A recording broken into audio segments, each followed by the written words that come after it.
जय यीशु। मैं फादर लामेश्वर कहर। साधारण काल का 13वां रविवार।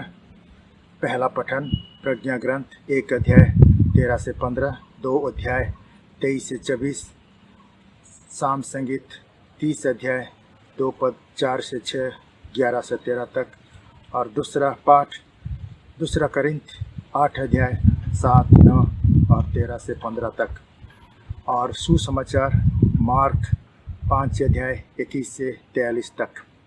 इन सब पाठ पर जब हम पढ़ते हैं तो हमको पता चलता है कि जीवन और विश्वास का वरदान प्रभु ने हमको दिया है। पहला पाठ में प्रज्ञा ग्रंथ में 1 अध्याय 13 पद में हम पढ़ते हैं, ईश्वर ने मृत्यु नहीं बनाई, वह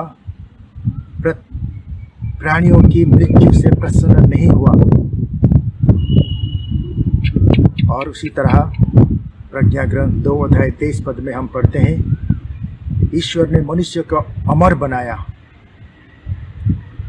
उससे उसे अपना ही प्रतिरूप बनाया। तो इसी तरह प्रभु ने हमको अपना प्रतिरूप बनाया है। वो जैसे अमर है उसी तरह हमको भी अमर बनाया है, विशेष करके हमारा आत्मा को।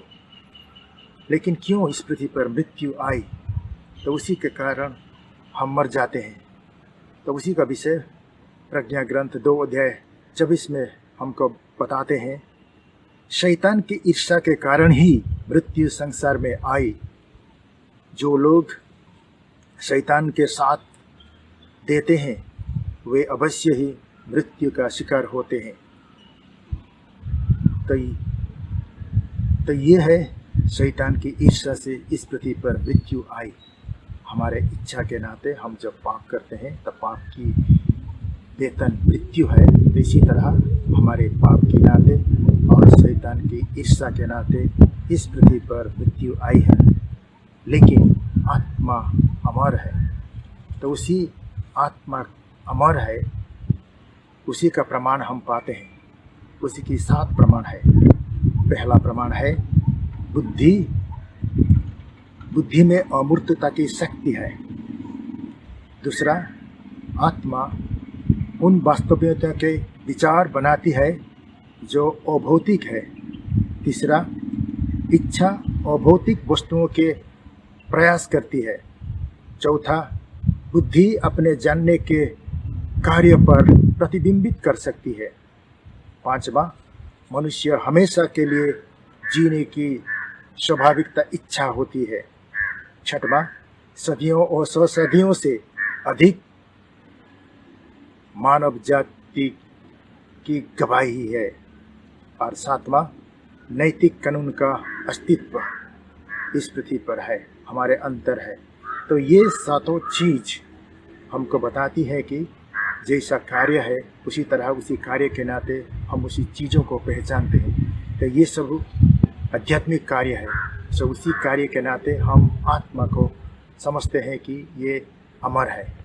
प्रभु का सत्व स्वभाव जैसे अमर है और हमें भी प्रभु उसी अमरत्व को दिए हैं। तो इसी जीवन देने के लिए खुद प्रभु यीशु ने इस पृथ्वी पर आए। 2 तीमुथी 1 अध्याय 10 पद में हम पढ़ते हैं, किंतु अब वह हमारे मुक्तिदाता ईसा मसीह के आगमन से प्रकट हुई है। ईसा ने मृत्यु का विनाश किया और अपने सुसमाचार द्वारा अमर जीवन का आलोकित किया है। तो अमर जीवन देने के लिए खुद प्रभु यीशु ने उसी को प्रकाश की है। तो इसी तरह जैसे करिन्थियों लोग ने अपने दोस्तों यरूशलेम के लोग जो गरीब थे उनको वो मदद करते हैं, तो उसी तरह प्रभु यीशु भी हमको मदद करने आए हैं। स्वर्ग से इस पृथ्वी पर आए हैं और वो धनी थे लेकिन निर्धन होके हमको वो मदद करते ताकि हम धनी हो सके।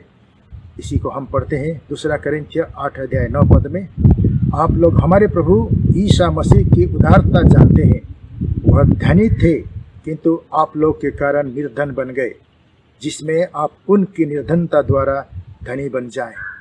इसलिए वो हमको धनी बनाने के लिए इस पृथ्वी पर आए, हमको अमर जीवन देने के लिए इस पृथ्वी पर आए, हमारे पाप और मृत्यु को विनाश करके अनंत जीवन और अमरत्व देने के लिए हमारे पास आए। तो उसी तरह हम भी सुसमाचार में पढ़ते हैं। मरकुस 5 अध्याय 21 से 43 में हम दो चीज़ों को देखते हैं।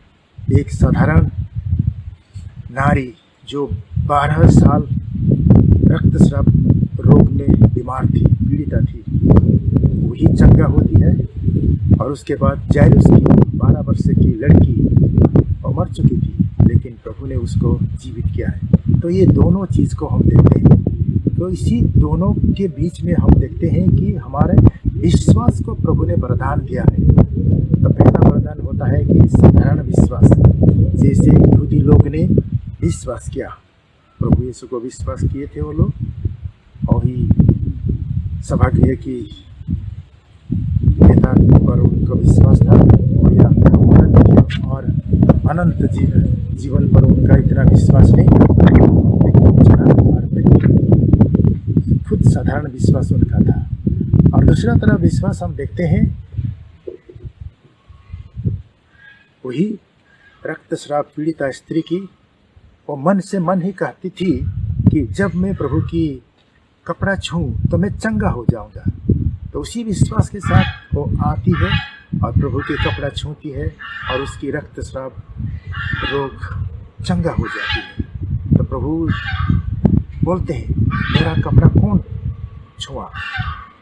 तो ही नारी खड़ा होती है डर के, और वो बताती है कि मैंने। इसलिए प्रभु उनको कहते हैं, तुम्हारा विश्वास तुमको चंगा किया है, शांति से जाओ। और इसीलिए वो वहाँ से जाती है। और प्रभु यीशु भी जायरुस के घर जाते हैं, तो लोग को वो कहते हैं, क्यों तुम लोग विलाप करते हो? तो लोग, वो मरी नहीं है, वो सो रही है।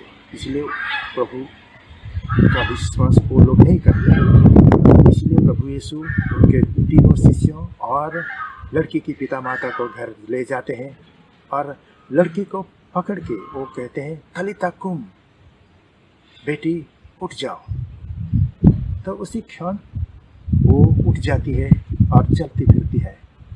उसके बाद प्रभु उनको सबको कहते हैं कि ये बात किसी को मत बताना, और लड़की को कुछ खाने के लिए देने के लिए वो कहते हैं।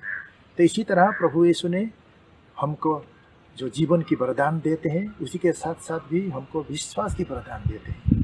तो हम इसी में देखते हैं कि यहूदी लोग का साधारण विश्वास था, और वो 12 वर्ष की रक्तस्राव में पीड़िता स्त्री की, वो उसी की आशा की विश्वास थी। वो आशा करती थी ऐसा होगा, उसी आशा पर वो प्रभु के पास गई और उसी को वो पाई। वो आशा की विश्वास है। और जायरुस ने और प्रभु के पास आके वो विनय करते हैं, प्रभु आप मेरे पास, मेरे घर आइए और मेरी बच्ची को आपका हाथ उठाकर उसी को आशीर्वाद दीजिए, ताकि वो बचेगी और जीवित रहेगी। उसी विश्वास के साथ वो आते हैं। और जब लोग कहते हैं कि तुम्हारी बच्ची मर गई है, तो प्रभु उसी क्षण जायरुस को कहते हैं, डरो मत, विश्वास करो। तो उसी तरह वो विश्वास करते हैं प्रभु की बातों पर और उन पर, इसलिए वो विश्वास के फल पाते हैं और उसकी बेटी जीवित होती है। तो ये है प्रभु यीशु का वरदान, जीवन और अमरत्व पाने का जीवन और विश्वास करने का फल हमको प्रभु यीशु देते हैं। तो आइए हम उसी तरह विश्वास करके इस पृथ्वी पर जीवित रहें और प्रभु को विश्वास करें। धन्यवाद।